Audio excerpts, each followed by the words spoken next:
foi Jesus ter com eles, andando sobre o mar. E os discípulos, ao verem-no andando sobre as águas, ficaram aterrados e exclamaram: é um fantasma? E tomados de medo gritaram.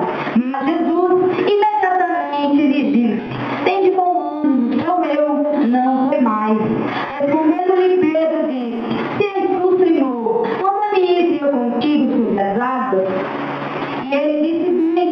E Pedro, descendo do barco, andou por sobre as águas e foi ter com Jesus. Reparando, porém, nas coisas do tempo, teve medo. E começando a submergir, gritou: salva-me, Senhor.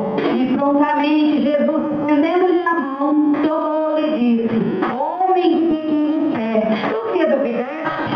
Subindo ambos para o barco, cessou o vento, e os que estavam no barco o adoraram, verdadeiramente é Espírito de Deus. Aleluia.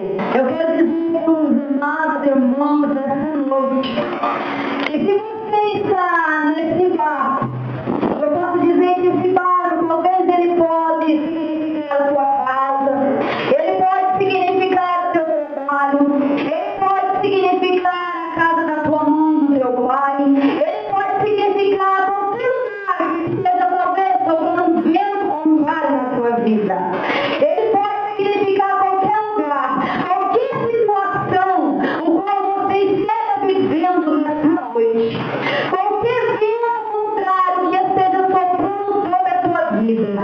Mas eu quero dizer para você nessa noite que se você se encontra dessa maneira, se esse vento, ele é o contrário na sua vida, esse Jesus, ele hoje, ele te chama. Vem, como ele chamou Pedro. Vem, quer tomar pela tua mão, mesmo que a tua fé seja pequena.